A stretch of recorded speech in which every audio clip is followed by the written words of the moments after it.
Good afternoon, everyone. We are here at the home of Dr. Gertrude Robinson, and she is our hostess for today because we're on You Can Grow 2, our second in a series. I'm here with Wanda Palmer, and she was in the You Can Grow 1. That was her house. And this is my husband, David, who built the raised beds out of reclaimed materials, which is really cool. So we're trying to teach y'all again how you can grow in your yard, at your home, and do it on a budget. You can go out and of course buy raised beds. We reclaimed these from a neighbor across the street they were destined for the landfill, and now they'll be able to turn around and grow food for Gertrude and her family. So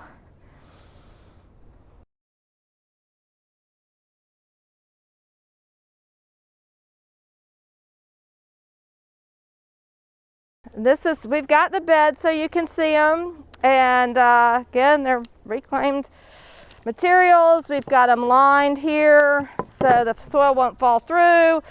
We've put the liner in it and stapled it, which we showed y'all last week or last time at Wanda's house how to do that.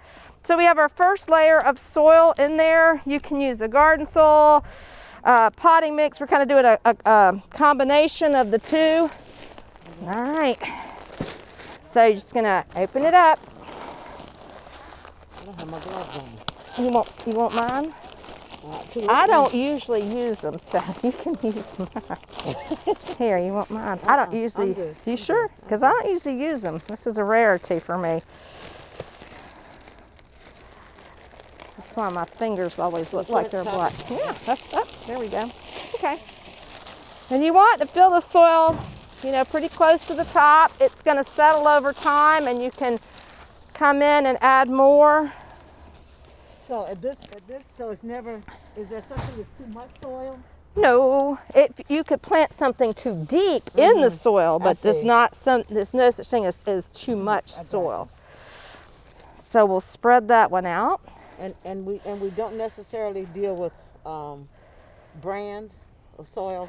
We don't. I try to stay in organic. I try not to use something that's got moisture control in it. Sometimes that can actually hold moisture, pull moisture away from your plants. Plus it costs a lot of money. So I try to stay with something that's more of a compost and has a lot of micronutrients in it. So, and you can get them, this happened to come from Ace. You can get them at their big box stores. There's all kind of soil, but you don't have to spend a lot of money on the soil to make it work. Right, so we have a lot of area to choose from, right? And so we chose right here, one, because we got a lot of sun, right? We got a lot of sun, but the other thing is we have this tree that will give just a tiny bit of shade when we get really, really hot in the summertime. Sometimes you want that little break from that intense heat. And this also, like your tomatoes or something, or beans, if you wanted them to climb up, they could climb up and use this fence. So that's any of your climbers I would plant in these two beds, and then we'll plant non-climbers in there. Okay, so now in order to prevent the soil from going through the slats in the bed, and to give you a little protection between the wood and the soil, we're going to put in the liner. And just make sure that it'll fit down in there good. Make sure it's long enough, it fits down in there. Just make your cut. It's awful nice when you have somebody to help with this part of it. Okay, so again, it's gonna keep that soil in there. It's gonna act as a barrier between the soil and the wood. And now all they're gonna do is they have a staple gun. This one happens to be electric, but you can do a manual staple gun as well, which is what I usually have.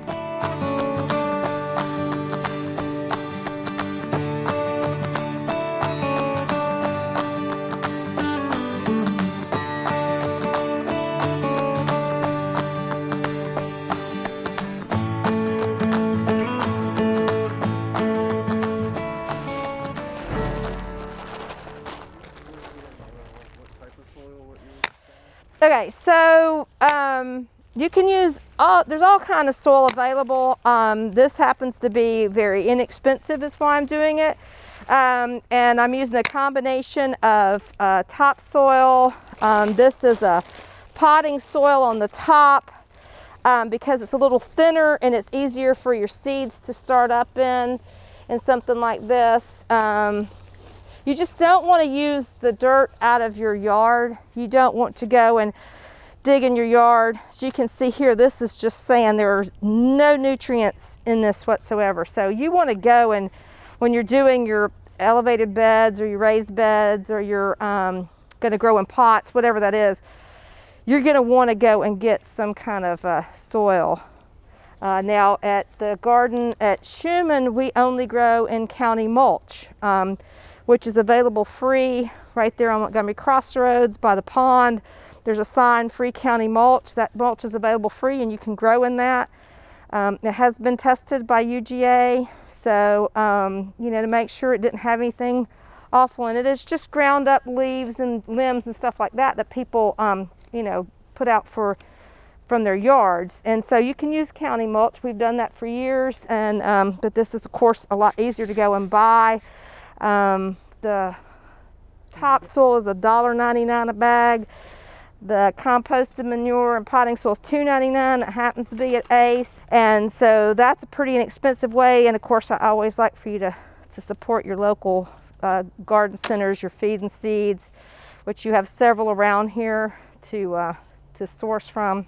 Just as long as you're using something that's, I prefer something more in the organic nature. That's me, and you don't want anything that's moisture control for this kind of stuff because it'll sometimes rob the moisture from your plants. So, okay, so we're going to get ready to plant here, and we're going to plant onions. Now, it is late to plant onions, but we've had a strange year here, and even if they don't get a very big size, you can still harvest them small. You can still start cutting the tops off, just like we talk about cut and come again on your lettuce. You're going to do that on an onion. Once they get so many little sprouts coming up, you can come in here and cut them and use them like chives. Okay. So you don't have to worry about them getting really big. So you got you have three options really. These are onion bulbs, and these are onion starts. So, and we could plant them from seed, but you know, those would only just become the green onion tops. So we're gonna use these. And all you're gonna do is come in here and make a hole. You wanna set this in and you want this top area exposed. So you're really not putting it in very far. Like that. You just you wanna kind of see the top of the onion, right? And if you wanna, every so often, you know, you want to figure out how big the bulb's probably gonna get.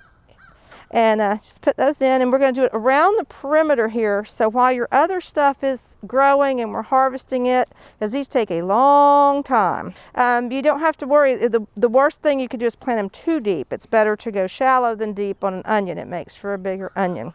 They're going to sprout out a green sprout and come up and grow, but they take a very long time to mature. So they will be sitting here for a long time. And like I said, you can use the little greens that come up off of them for chives. And while you're planting other stuff, you'll go through your the late lettuces and some stuff like that, and even come in with your tomatoes into this bed, and these onions will still be sitting here. All right, so these are onion starts. And these are a little different because they don't have the bulb, right? These have started from seed and they come up.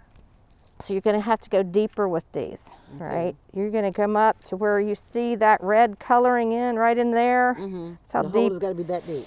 It's going to, well, in this case, it's going to go all the way to that bottom of that bed, and we're just going to do that. How close? About right there. Give them time for that bulb. Now these are bought in large bundles. So when you undo them like this, you will find occasionally this is dead. See, it has no green on the top. The bulb's not firm. He's no good. He's never going to grow. But that one's good. See, he's got a green top. He's kind of firm, got lots of nice root. Let's go all the way down and put him, and you're going to do the same thing this whole row with reds.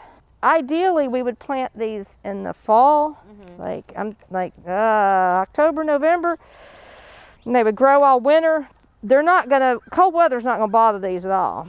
But if we had done that, we could get onions that would be about as tall as Wanda. We grew them at Schumann. And actually, the cold will make them sweeter.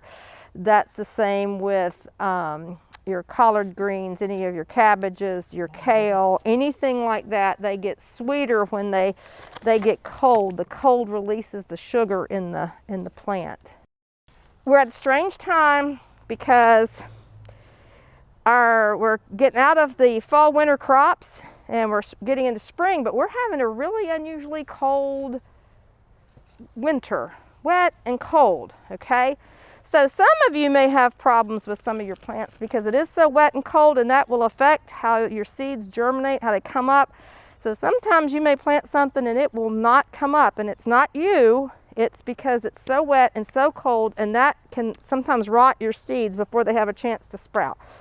So we're going to grow these, and they're going to grow for, a lot of them are 30, like a radish is about 28 days. So again, our last frost date's St. Patrick's Day, just an easy thing to remember. And you can grow radishes until it gets really hot. So we're going to think that maybe we're going to have cool weather for a while, and we're going to grow some crops that are normally our fall winter crops. Now, they may not get as big, but remember, you can start harvesting as soon as they get more than 3 or 4 leaves on them, just like Wanda did, cut and come again. You can start harvesting the outer leaves of your Swiss chard or your lettuce or stuff like that. So or your greens, you can do that. You can eat them when they're small. It'd be called a microgreen. But a radish, we're going to try that first. And this one is, see, this is 25 days. So we got lots of times. And you can grow radishes because they don't take a long time. And you're just going to plant it deep enough so that it's about the same thickness as the soil. Now what Wanda's doing is labeling what you have. It's very important to label what you have. I'd also tell you it's a good idea to have a garden journal that you keep up with what you planted, when you planted it, so you know what grows best in your yard, because your yard will be different than her yard, which will be different than my yard, which would be different from your neighbor over there's yard. Everybody has their own little microclimate, and some things will do better in your yard than others, and you want to know, well, where did I get that seed from that did so well? But it is important that you label them and you put a date on there, and then if they don't come up within their 7 to 14 days that they're telling you they should be coming up, if they don't come up, then you want to plant again because something happened. It was too wet, it was too cold, it was too something. One of the things you got to think about when you're growing in a smaller container and you're growing more plants in an area. Of course, we're planting them a lot closer together than you would if you had a big field and we had plowed a field, but you're not going to try to get that big crop you see in the grocery store. Okay, so what we need to think about, we're planting these, but we need to get ready for our spring planting, and we're going to talk about what we're going to grow here. Now this is Savannah, so we're different from other areas of the country. Now we can start our stuff earlier, so we can put out your tomatoes, your peppers, your okra, all of that after your last frost date, which is St. Patrick's Day. St. Patrick's Day, that's right. So we're going to show you how to start these, but you need to keep them inside, okay? To get them started. You're going to need to keep them warm. You're going to need to keep them moist to get them started, okay? So what I did, this is one way you can do it. So I made a seed starter out of a toilet paper tube, all right? And I'm going to show you how I did it, and then I'm going to let you do one. And then we're going to use them, okay? You just fold it in half this way. Well, can I do it while you were doing it? Sure. Okay. You can fold it in half this way. And you can cut a slit in it, right? Like that, okay?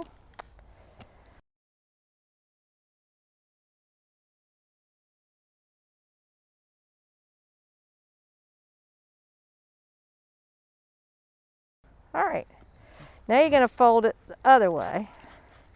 There you go. And you're gonna make another cut.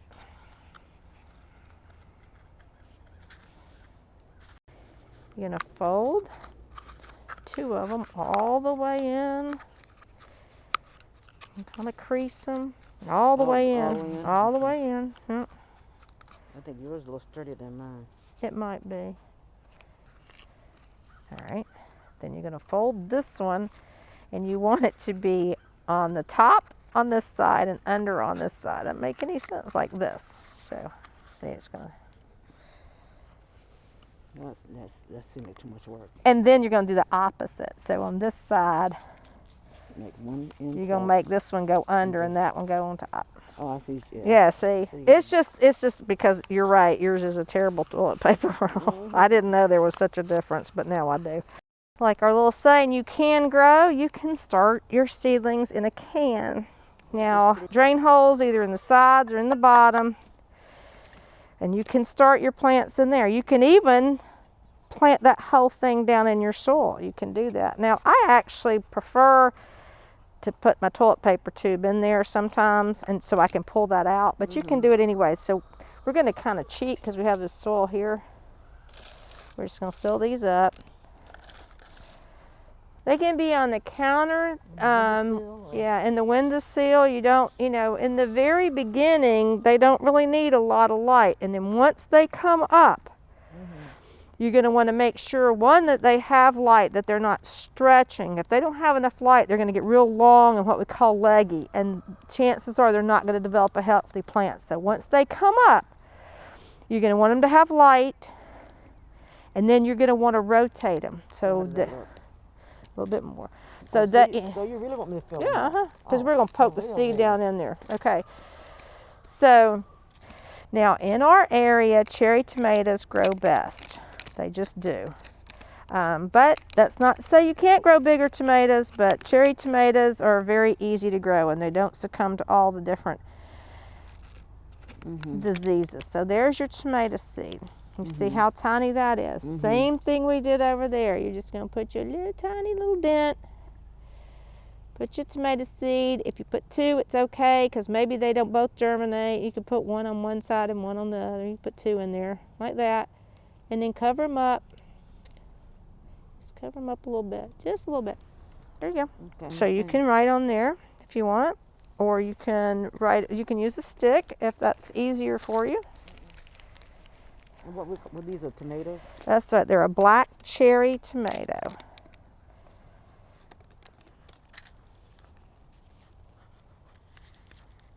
The other thing you want to make sure you do on there is put your day that you planted it, or you can put that just as one sticker on the end, what date you planted it. Most seeds should germinate in 7 to 14 days as a general rule. There are some that take longer, some that don't take as long, but 7 to 14 days is kind of my general rule. Now, when we say germinate, it means I should see some sprouts. You should see some sprouts. So germinate means it's opened up out of the seed, and it's gonna come out, and it's gonna have it's gonna have two leaves. Those are your cotyledon, those aren't your true leaves. So it'll have these round looking strange leaves, and they almost all look the same each plant. Those aren't your true leaves. Those will be there for a while, and it'll finally come up with its true leaves. They're kind of the shape of the leaf that it'll be when it's a big plant. All right. So I actually did this for a class. So we're gonna use these are already I glued them onto. And you can do that. I've seen those before, yeah. So what are those? That's your eggplant. So let's just put 2 in each one. So what I would probably tell you to do is let's just put them in there like this. And then we're going to grab some of this soil and just stick it on the top. And that's a little easier than us trying to get that paper towel down in there, right? So let's try this. We're going to try, how about, this is a speckled butter pea. Let's try this bad boy. Okay. This one should, and see, this is a bigger seed, so it goes a little bit deeper. A lot of big difference between this and a lettuce. And he goes kind of, see, you got to get him covered up. There you go. Just down and, yeah, he's kind of big. There you go. And he should be a 7 to 14 days. So, it is time. Y'all should have by now ordered your seed catalogs. So there's several. I've got one. You've got one. There's Johnny's Seeds. There's Territorial Seeds. This is the one I gave you, Baker Creek. There's lots of them. You can go online and look. Seed catalogs come free, and they have tons. Look at that. That's all different colored tomatoes, and it's just, those are all your watermelon choices. So when you go to the store, and you're buying fruits or vegetables, one, you're at the mercy of whoever ordered for the store, but you don't have the variety. So here's peppers, and you look at all the different options, page after page after page of different peppers that we have. And it tells you what's the best planting season for it. Right. Well, it to a degree. This see, this is a cool season. It'll tell you that, and it'll tell you warmer season where it grows best. But there's about 10 varieties of okra. Wow. So that's one of the advantages from growing. If you grow from seed, you have a lot of variety, and you can learn a lot. Now people laugh at me, It's a good teaching, yeah. but I've learned more from reading seed catalogs than I have from reading gardening books. So that's why you see me have these that are so old. But if you can get online, you can order your seed catalogs for free and order them from all different places. And here you can get your seeds from a big box store. You can get your seeds from your local garden center. And I know that Hester and Zipper has bulk seeds, as does Economy Feed and Seed on Carroll Street has some bulk seeds. And what I'm talking about is they're going to come in a pack like this. They're not going to have a pretty picture, okay? They're not going to have planting instructions too much. You're going to have to kind of know what you're planting when you get them.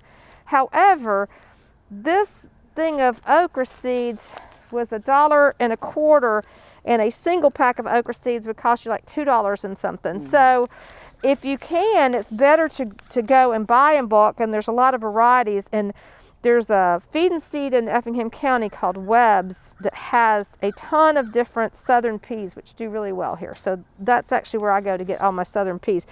And it's super inexpensive, and you'll have more than you need, and then you can share with your neighbor or your friend. But if you happen to receive SNAP benefits, you can use your SNAP benefits if you go to a store that already accepts SNAP. So if you have like a Walmart or Target or somebody like that already accepts SNAP, so you can use that to purchase seeds and plants to grow food. So that is something to keep in mind too, which may direct you to buy.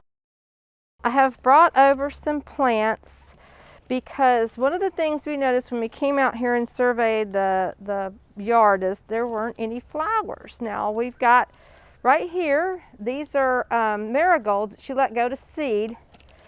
And actually, if you look right down here, baby marigolds are coming up. So she did the right thing, because they'll just reseed themselves, and marigolds are great.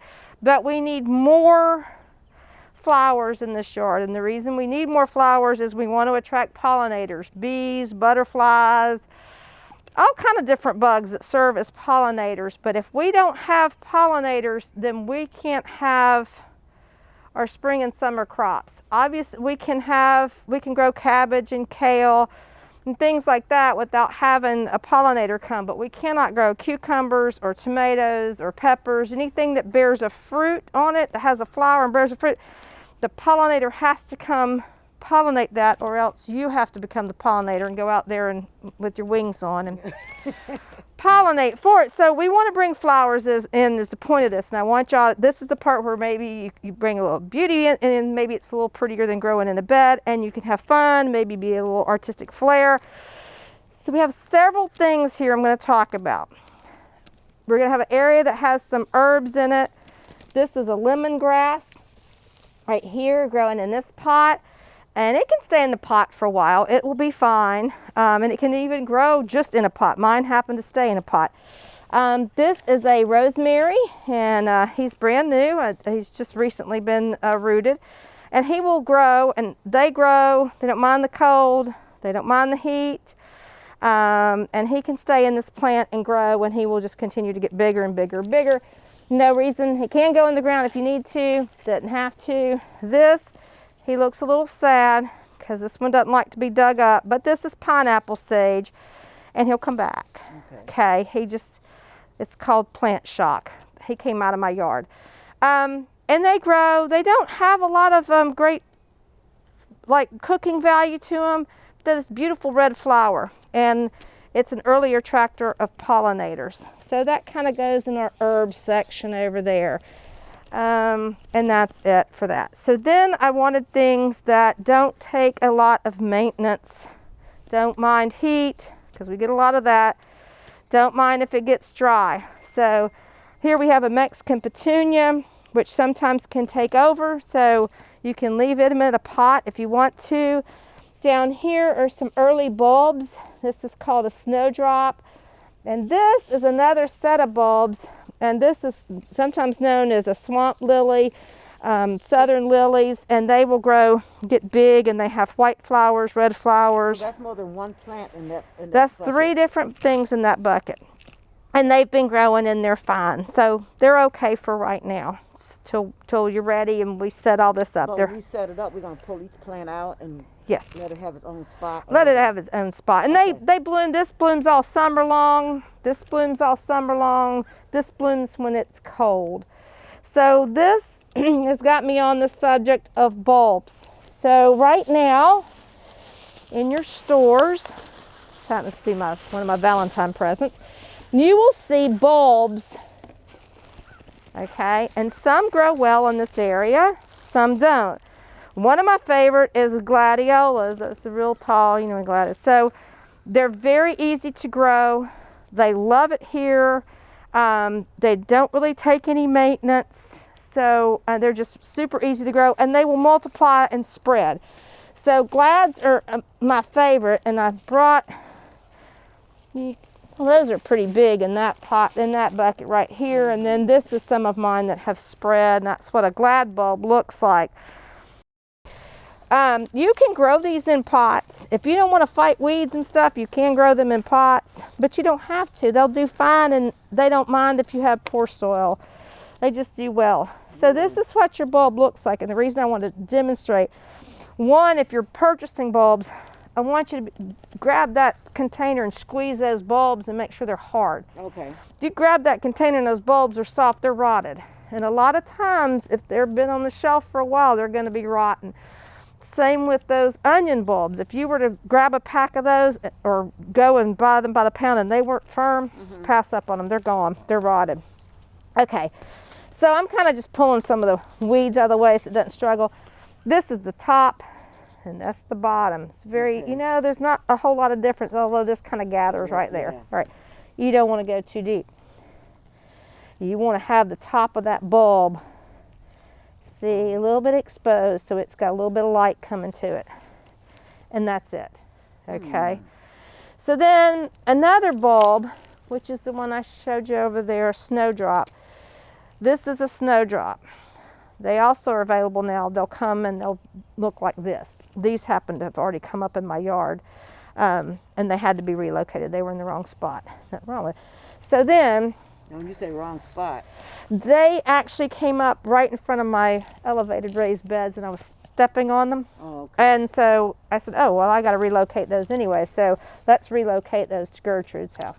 So see, I just put him in right about like we did the onion. Right. Not really much different than that. These will bloom. Most years these would already be blooming. And they just have a tiny little white flower that comes on them, but they're real pretty. They're the first thing that's going to bloom in your garden in the winter What do time. we call that? Snowdrop. Snowdrop. Yeah, they're just a pretty little bulb. And again, these all spread in my yard on their own. They come back year after year. I don't fertilize them. I don't pay attention to them. In my case, they've gone through several saltwater floods. You see, the part that I don't understand about these plants that come back up, like with those marigolds, should I have just cut the tops off? Or? No. So what you did, and that's a good point. So what she did, there's a couple reasons for doing this. She just left this. And some people say, well, why didn't you clean up your, debris when your plant died? A lot of people will say that. Well, your pollinators, your bugs, your good bugs, they like to use this to put cocoons on, stuff like that. So they need this. Then your little birds will come and they'll eat some of the seeds, which is good. So it's actually, you're doing the insects, the good insects, the beneficials, a favor by leaving this. And of course, the other great thing you did is these seeds fell. And see, they're all coming up again. And they'll they will reseed themselves. Like this still has seeds in it, and not a bad idea to take this and just sprinkle them on top of those beds and let those marigolds go ahead and come up in there, because they repel certain bad insects. So like with mine, I'll just grab some of these and sprinkle them on top, and where they come up, they come up. They're not going to interfere with the other plants. Okay. So, and you'll know a marigold, if by nothing else, by its scent, you'll know that, you know, that's what you've planted there. You want to plant? Here. There you go. I'll make you work now.